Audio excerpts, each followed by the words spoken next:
হর হর মহাদেব। তো এই মহাদেবের মন্দিরটা হলো জাগ্রত মন্দির, সবাই দেখে যাও, আমি তুলে এনেছি। হর হর মহাদেব। তো সবাইকে জানাই শুভ সকালের শুভেচ্ছা। তো আমি যাচ্ছি অনেকটাই খুশির খবরের জন্য, আমি মন্দিরে পূজা করতে। আমি আগে বলেছিলাম আমার যদি এই কাজটা একটু সফল হয় তাহলে আমি শিব বাবাকেই আগে পুজো করে আসবো, তারপর আমি পাড়ার লোকেদেরকে মিষ্টি খাওয়াবো। তো কিসের জন্য আমি এটা পরে বলবো, আমি এখন মন্দিরে গিয়ে পুজোটা দিয়ে আসি, তারপর চলো যাই। এই যে আমাকে নেওয়ার জন্য চলে আসলো, মন্দিরে যাব। এই যে তারা চলে আসলো, এখন সবাই মিলে মন্দিরে যাব।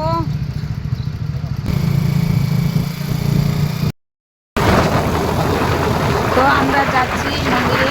তো যেতে যেতে ব্লগটা বানালাম, সবাই ভিডিওটা স্কিপ না করে দেখে যাইও। আমি জাগ্রত মন্দিরটা কিন্তু সত্যি দিয়েই তুলে আনলাম সবাইকে দেখানোর জন্য। সবাই তো আগে ঘুরে আসতে পারে না, আমি একটাই জাগ্রত মন্দির, যেই যেটা চায় সেটাই পেয়ে যায়। তো আমি এই মন্দিরে এসে চেয়েছিলাম, আমি পেয়ে গেলাম, তার জন্য খুশির খবরেই আমি এই মন্দিরে চলে আসলাম। এই যে আমি মন্দির পেয়ে গেলাম, এখানে কিন্তু সবাই আগে পৌঁছে গেল আর আমরা একটু লাস্টে এসেছি পূজা দেবে। তো দেখো এখানে সবাই এসে আমাদের জন্য অপেক্ষা করছে। তো এখন কিছু পুজোর জন্য কেনাকাটা করব, তো পুজো করবো। তো চলো এখন যাওয়া যাক।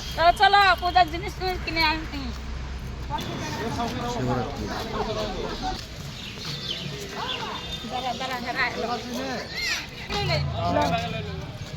এই যে এদিকে কিনে নিয়ে আসলো আমার বোনজি পুজোর জিনিস। তো এখন আমার কেনার বাকি আছে, আমিও কিনতে গেলাম।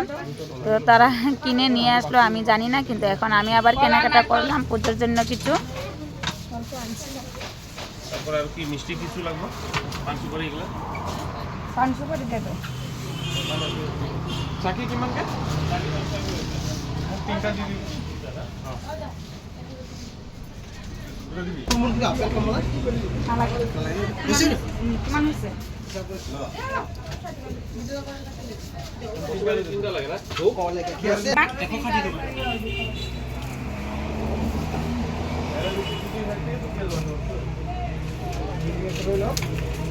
গোবিন্দপুর।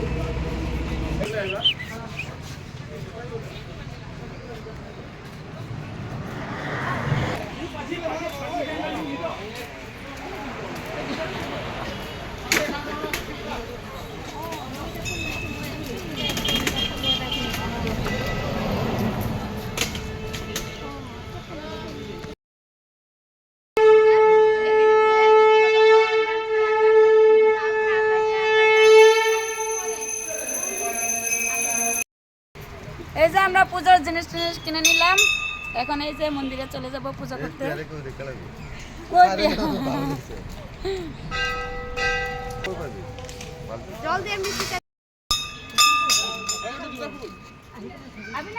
না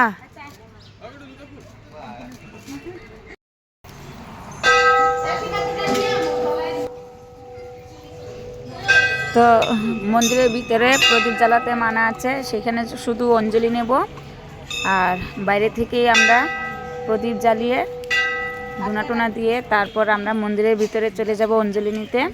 তো এখন এই যে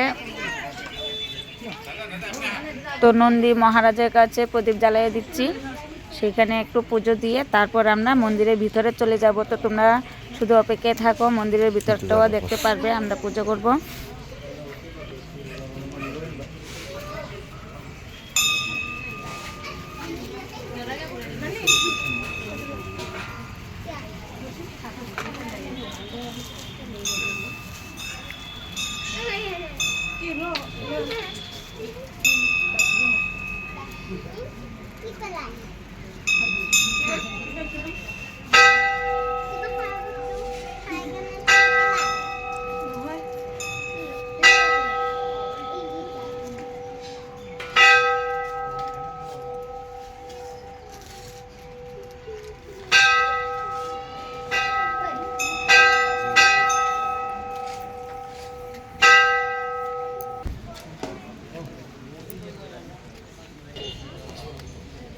তো আমার প্রদীপ লাগানো শেষ, এখন আমার ভাইয়ের প্রদীপ জ্বালাচ্ছে।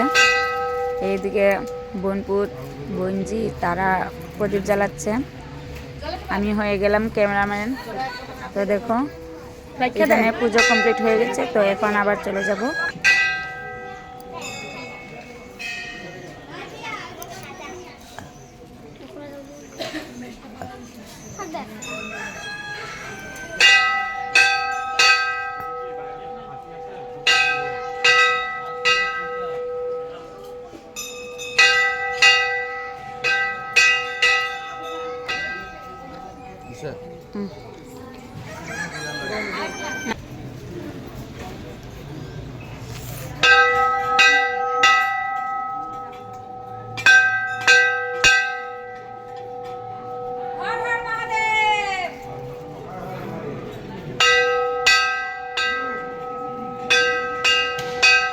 তো এখানে কিন্তু পুজো করতে আসলে লাইন ধরতে হয়, কারণ প্রচুর মানুষ আসে, অনেক দূরে দূরে থেকেই আসে। তো এখানে এখন আবার দাঁড়িয়ে থাকতে হবে লাইনে। তো দেখো এদিকে পুজো করছে অনেকেই, তারা কিন্তু বেরিয়ে আসলে তারপর আবার আমরা যাব। দেখো এখানে কিন্তু অনেকটা লম্বা লাইন আছে, তো অনেক পিছনে পড়ে গেলাম আমরা। তো তারা এই যে পুজো করছে, তারা পুজো শেষ হলে তারপর আবার আমরা যাব। তো তখন আবার ভাবলাম আমরা একটু ফটোশ্যুট করে নিই। তো সবাই একজন একজন করে আমরা ফটোশ্যুট করছি। এখানে তারা মামা ভাগনা ফটোশ্যুট করছে। আবার এই যে এখন যাবে আবার বঞ্জি। আমি লাইনে কতক্ষণ দাঁড়িয়ে থাকবো, তাই ভাবলাম একটু ফটোশ্যুট করে নিই। আমরা তো এখন ফেসবুকে কাজ করি, তাই মানে সব কিছু একটু একটু করে তুলে নিই যেখানেই যাই। তো আমরা তো কন্টেন্ট খুঁজে পাই না, এগুলোই আমাদের কন্টেন্ট। কেরম লাগে জানি না, সবাই একটু বলে যেও। তো এখানে ফটোশ্যুট করা হচ্ছে একজন একজন করে। এখন আবার আমি গেলাম তাদের জন্য ফটোশ্যুট করতে, তাদের সাথে। এই যে ক্যামেরাম্যান,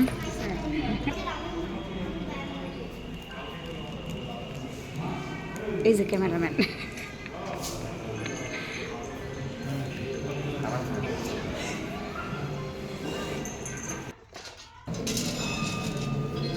এটা হলো আমার বড় দিদির মেয়ে,